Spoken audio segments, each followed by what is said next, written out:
Hello everybody, welcome back to the channel. If you haven't been here before, my name is Debbie and I read a lot of books. And today I am actually talking about 3 books. It's a trilogy of books. They all seemed fairly short, so I thought I would talk about them.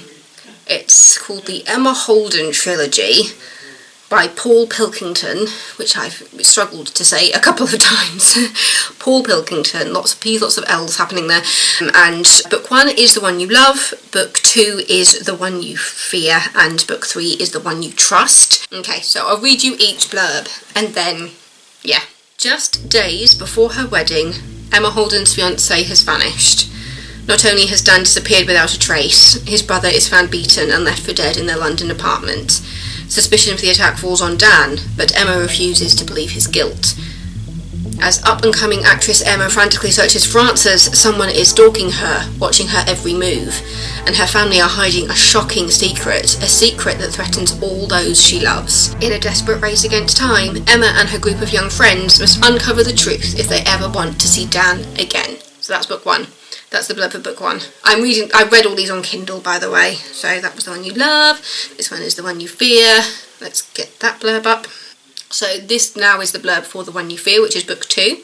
Actress Emma Holden and her group of young friends are trying to move on from the horrific events surrounding her fiancé Dan's disappearance, but a shocking revelation drags them back into the nightmare and forces them to question everything they once believed to be true. More secrets will be revealed, more lies will be told, and more lives are under threat.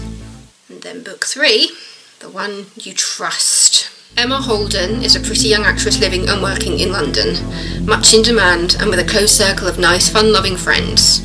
Now she is married. Perfect. Except that not all of her friends are what they seem. Twists and turns throw suspicion on one friend after another, and on members of her family too. As the plot reaches almost dizzying speed, Emma uncovers sinister goings-on in the world of London film and theatre, and soon finds she is engaged in a fight for her very life. So, this is about actress Emma Holden. You find out that she is more of a theatre actress now, but she was in a long-running soap for quite a while, which was where she met a man who ended up stalking her. So this book focuses on Emma and her stalker coming back. This is years after, and suddenly she's noticing things and she thinks it's the same person. The fact that I'm doing all these in one go is mainly because it all comes back to the beginning again. It's all focused on what happens in book 1 and the things that you find out about what happened before. So in the first book, it starts off with Emma out on the town with her friends, and then she gets a phone call from her brother saying that her fiancé hasn't turned up for his stag do. And so she's just like, oh, maybe he's stuck at home, maybe he's on the train or something, maybe it's just the reason you can't get hold of him might be because he's stuck on the underground. And so they all end up going back to the flat, or the apartment as it's described in the blurb, and they find out that the music that Dan was listening to before they left the flat is blaringly loud, disturbing the neighbours.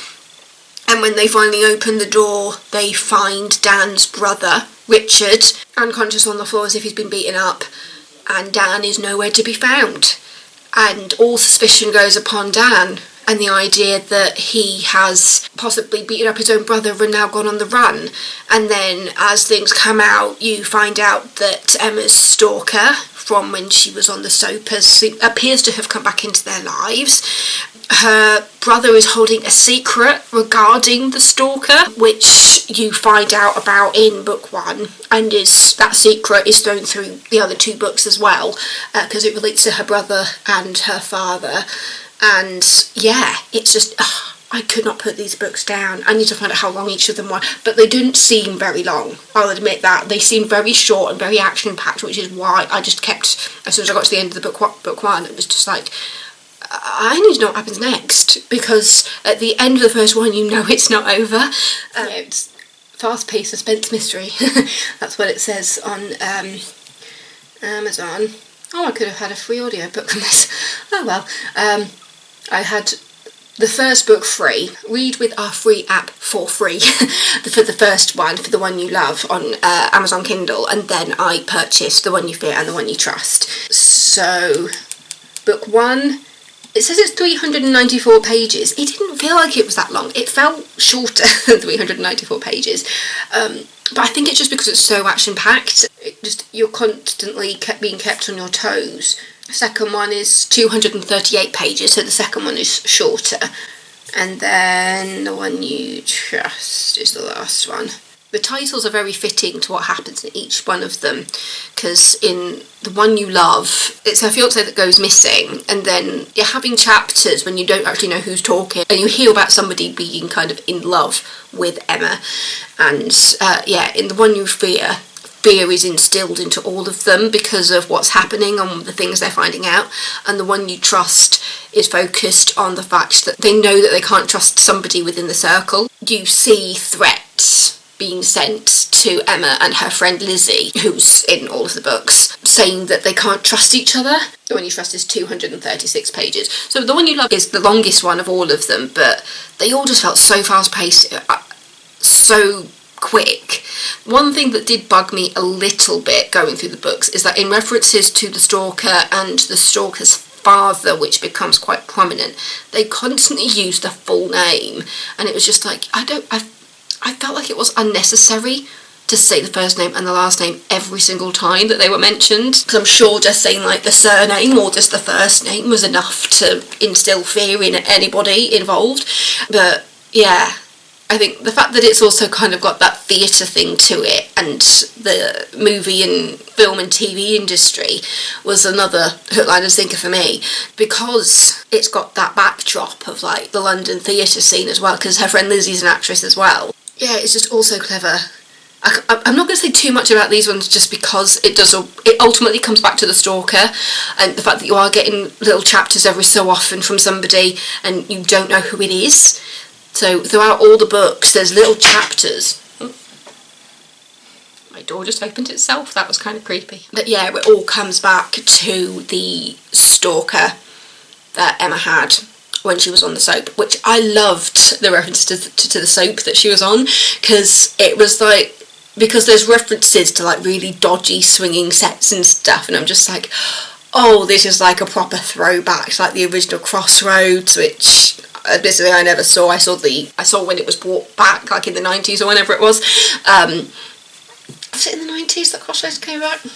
Yeah, the original was 64 to 88, and then there was a short revival that started in 2001, and from 2001 to yeah, so the short revival was from 2001 to 2003. But yeah, the references to like the cheap production and stuff, I was just thinking this seemed so Crossroads.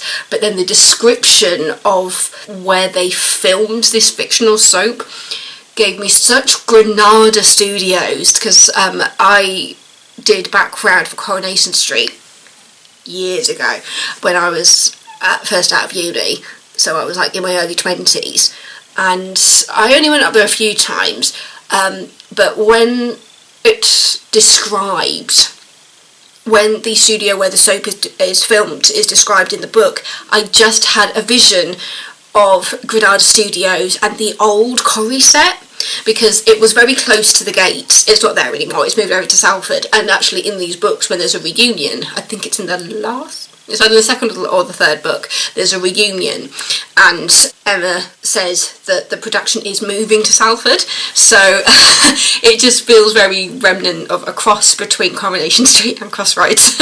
So yeah, because at Granada Studios, where you would walk into the studio, you went straight onto the cobbles, and I just had that vision in my head when I was getting the description of the stalker hanging around outside the studio waiting for Emma to come out. Yeah, it's fun to be able to like have those kind of memories and be able to use your own things that you know and put them into what you're reading. It's cool to be able to relate to stuff like that. Really, really good series, and it's so fast fast-packed, action-packed. It's so action-packed, and the fact that it just feels like nothing stops. There's not one thing where you feel like, was that necessary? Because even when you're getting chapters from other people and you're not quite sure how they fit in, and then it comes back and it's just like,